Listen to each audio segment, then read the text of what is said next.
RiceRunner is a useful intervention in people's lives. Opportunity for the rural poor. Working with international development enterprises in Cambodia to develop fertilizer pellet applicator for Cambodian rice farmers. To focus on design. To use design thinking from a human perspective. Extremely affordable. Substantially increase their yields. Better health, more education.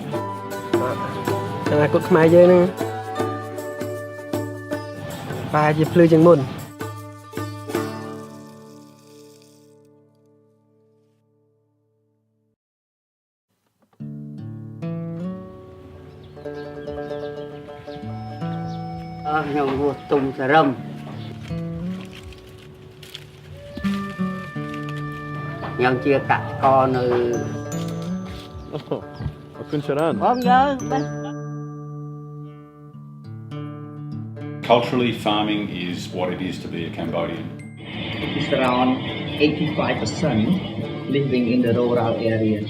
The challenge itself, as it was presented to us by IDE, our partner, was fundamentally to help increase the yields and therefore the incomes of rice farmers.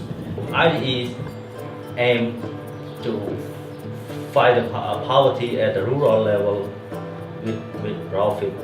One of the big improvements which farmers can make is in just putting the right amount of nutrients on their crops to get much better yield.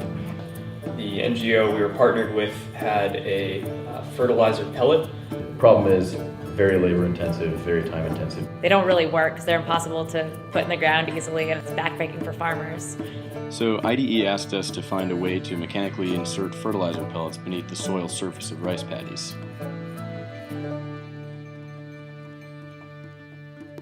What ultimately became the RiceRunner is this: a metal drum that fits into the wheel of the kuyon, or two-wheel tractor, and uses the spinning motion of the wheel to drive fertilizer pellets into the ground in evenly spaced rows.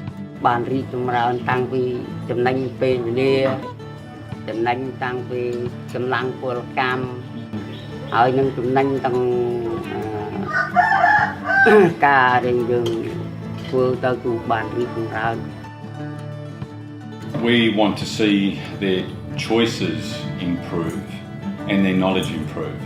As their incomes improve, then you have other follow-on effects. More water available on their farms to support their agriculture, more labour-saving devices, machinery. Better health, better school quality. Okay, so it gives them much more freedom to make choices for their own lives.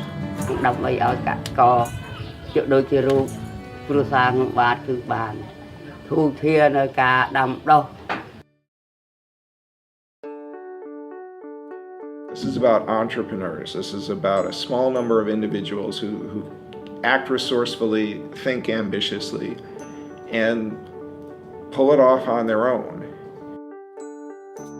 Design thinking is sort of an organized process for creativity. Using technology from a human perspective. The thing has to work, but people also have to like it. One is what we call human-centered design. The notion of empathy for the users is the place where you start. You don't start with technology, you start with need. We see it as empathy is the first step. And then after they arrive, just to see them spend a lot of time just sitting down with farmers. Learning about all the other processes that the farmers do to prepare their fields. Looking at the problem, getting in-depth knowledge, and only then did they go to actually making prototypes. But this notion of iteratively homing in on the solution, even if that means taking big changes in direction, in an entrepreneurial culture, that's no big deal. So we put a lot of work into this wheelbarrow design, but when we went back to Cambodia, it only took about 15 minutes in the field to realize that it essentially failed. It was clear to us that any kind of hand-powered device was just not going to work in the soil conditions in Cambodia. And it seems the future of farming in Cambodia, like everywhere, is mechanization. So we rented a tractor, and that's when the big insight hit. What if they're just deposited directly inside the wheel or right behind the wheel or something, and then they're immediately covered up by that dirt that's being plowed? That's the insight we've been working on ever since. try to understand from the farmer. And then test the prototype. Working like a charm. And go to the field test. And then coming back, modify it again based on the feedback from the field. How people will actually engage with it, both mentally and physically in a very, very tactile way. And then seeing that thing in reality and like seeing it work, maybe some light bulbs will go off. There's a means to solve problems that you wouldn't otherwise think of. That's like kind of the design process too, is just like sharing what's possible.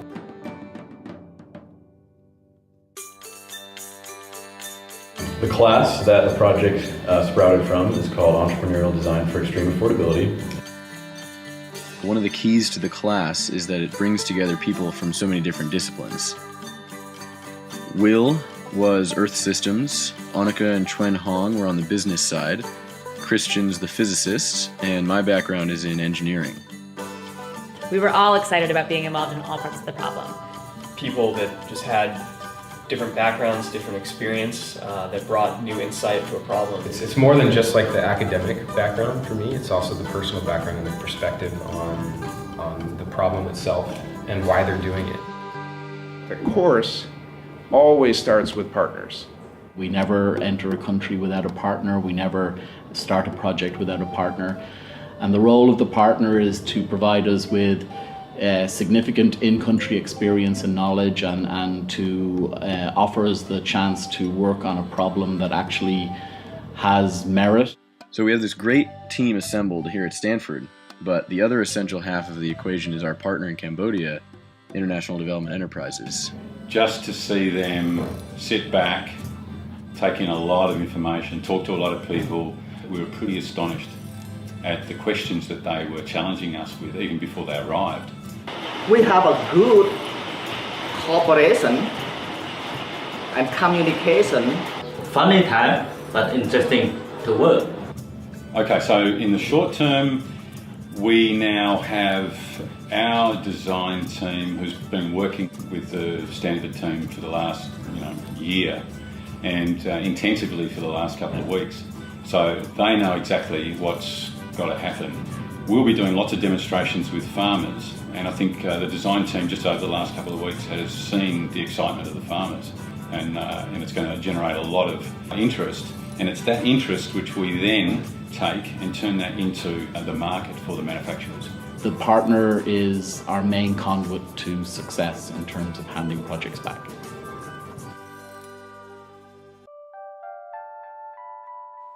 Most of the initial work was done in the class Entrepreneurial Design for Extreme Affordability, but it was SEED that really allowed us to see the project through. SEED stands for the Stanford Institute for Innovation in Developing Economies. And if I had to boil its mission statement down to 4 words, I would say creating opportunity through entrepreneurship. Product Realization Laboratory is a teaching laboratory in which 1,227 students a year come to realize physically the products that their design, their imagination, their teamwork, and their calculation. We make stuff. So with the support of SEED, we've been building prototypes here at Stanford, and then sending the designs off to IDE, getting feedback from in-field testing, and then building again. We believe that until you've made something physical, you don't understand it, and you haven't begun to explore the possibilities for its potential.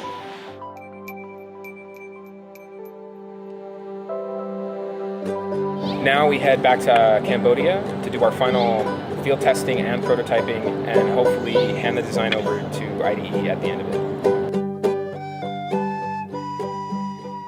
It's pretty amazing building here in Cambodia. The sheer number of people involved in bringing this project to fruition, all the different materials shops we've been to track down the different parts, welding shops, machine shops. Design is always an adventure, huh? So let's get building.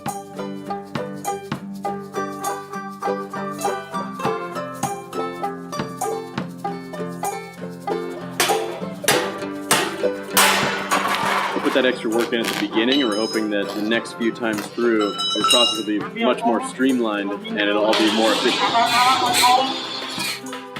Mr. Samoon just made a catch from scratch. So we're retrofitting this prototype so it'll work in the left wheel of a tractor. Farmers really like the idea of this, but they wanted to see it in both wheels so more fertilizer would come out. Giving the farmers what they want, always.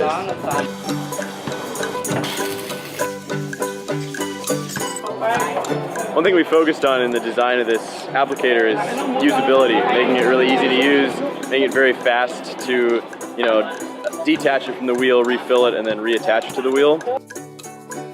So we're at a manufacturing shop outside of Svai Reng on the way back to Phnom Penh. This is our last day of work.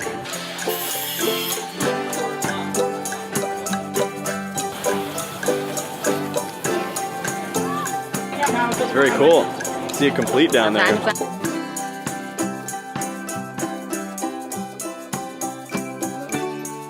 So that brings us to the point of today's ceremony. Okay, and what we're going to celebrate today is the handing over of the design from Stanford to our IDE team. Not only can design be fun in a really challenging way, but it can also be really meaningful because it can actually change people's lives.